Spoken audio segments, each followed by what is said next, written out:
Let's start with a gut punch. Today's homes aren't built to last.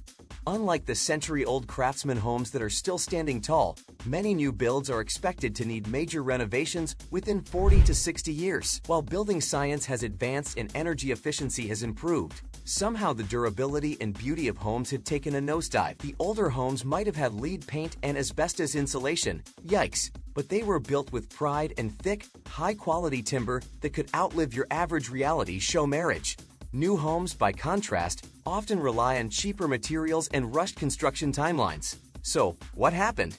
Why has the American dream started to feel like a money pit? The rise of suburbia and the mortgage boom. To understand the mess we are in, we've got to take a time travel detour back to the 1950s. This was the era of suburban sprawl, spurred by the GI Bill and the standardization of the 30-year mortgage. Suddenly, homeownership wasn't just a fantasy, it was a realistic goal for millions.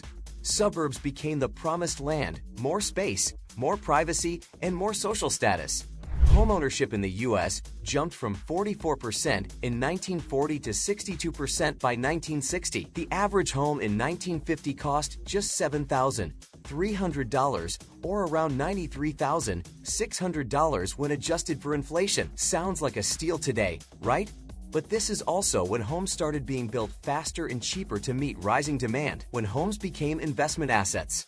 Everything changed in the 1970s, and not in a groovy way. Inflation went wild, and investors suddenly realized that real estate was a great hedge against it. Homes stopped being just places to live and started becoming financial assets.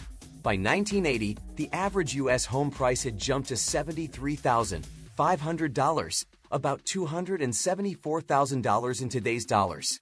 Prices skyrocketed as more investors bought up property, reducing supply and driving up competition. Builders, chasing profits, started cutting corners to build more homes for less. Cue the era of mass production. Housing style, quality took a back seat as affordability and quantity took the wheel. National builders took over the market. When the 2008 housing crisis hit, many small builders didn't survive. Those that did were mostly massive national construction companies with the cash to ride out the storm. Today, nearly half of all new homes in the U.S. are built by national builders. According to Harvard's Joint Center for Housing Studies, these companies dominate every market they enter. The problem? Less competition usually means less innovation and less accountability, and customers have noticed. D.R. Horton, for example, has racked up so many homeowner complaints that there are entire websites dedicated to showcasing their construction nightmares. Snakes slithering through foundation gaps and backyards flooding into free swimming pools. It's not satire. It's the reality for some unlucky homeowners. Even luxury builders cut corners.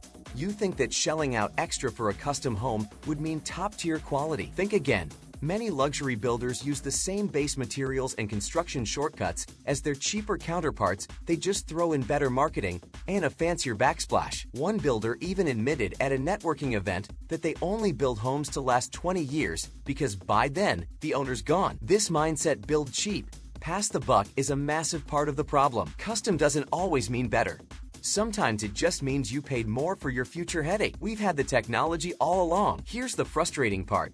We've had better building options for decades, but barely anyone's using them. We can build tornado-proof, hurricane-resistant, and energy-efficient homes that would make the three little pigs jealous. Insulated concrete forms have been around for years, combining reinforced concrete with foam insulation to create homes that are durable, quiet, disaster-resistant, and outrageously energy efficient. These homes can last centuries with minimal maintenance. So why aren't we building with them? Because the industry is stuck in its old ways.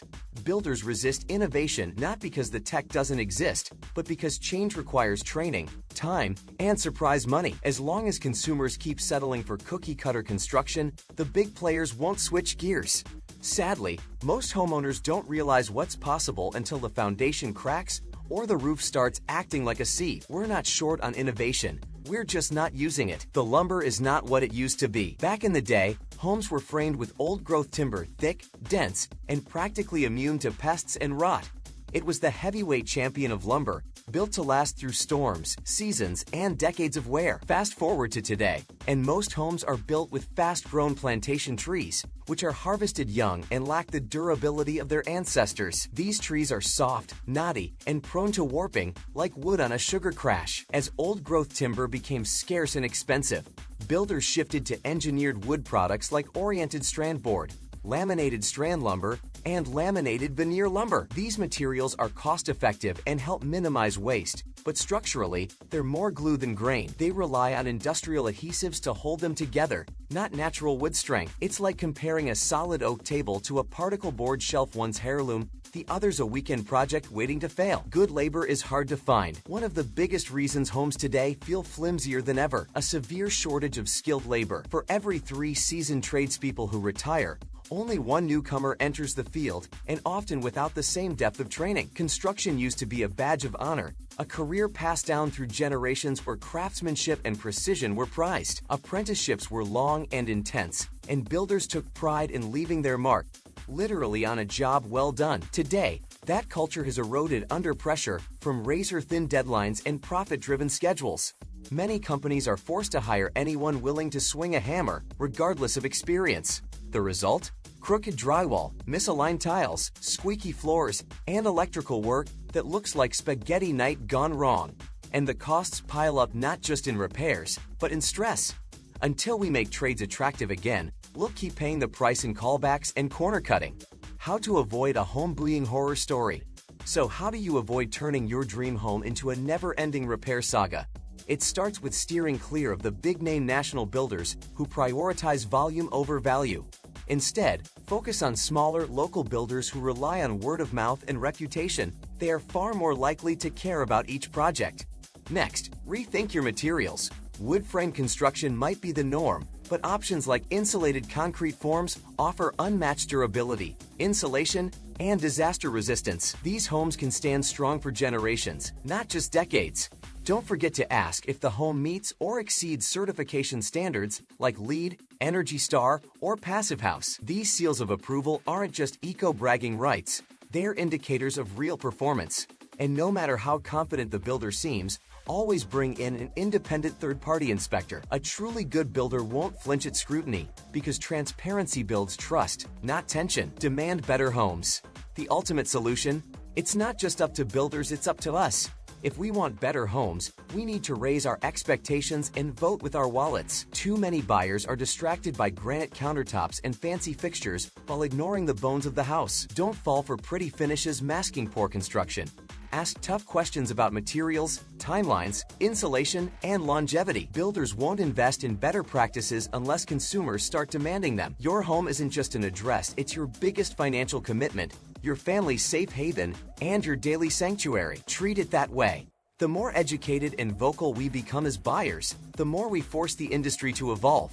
It won't be overnight, but it will be worth it. Because we all deserve homes that last, not ones that just look good on move-in day. If this opened your eyes to the real state of modern home building, don't just scroll, hit that like button. Subscribe for more deep dives that protect your wallet and your sanity. Got horror stories or house wins? Drop them in the comments. We want to hear it all. Let's build better together. See you in the next one.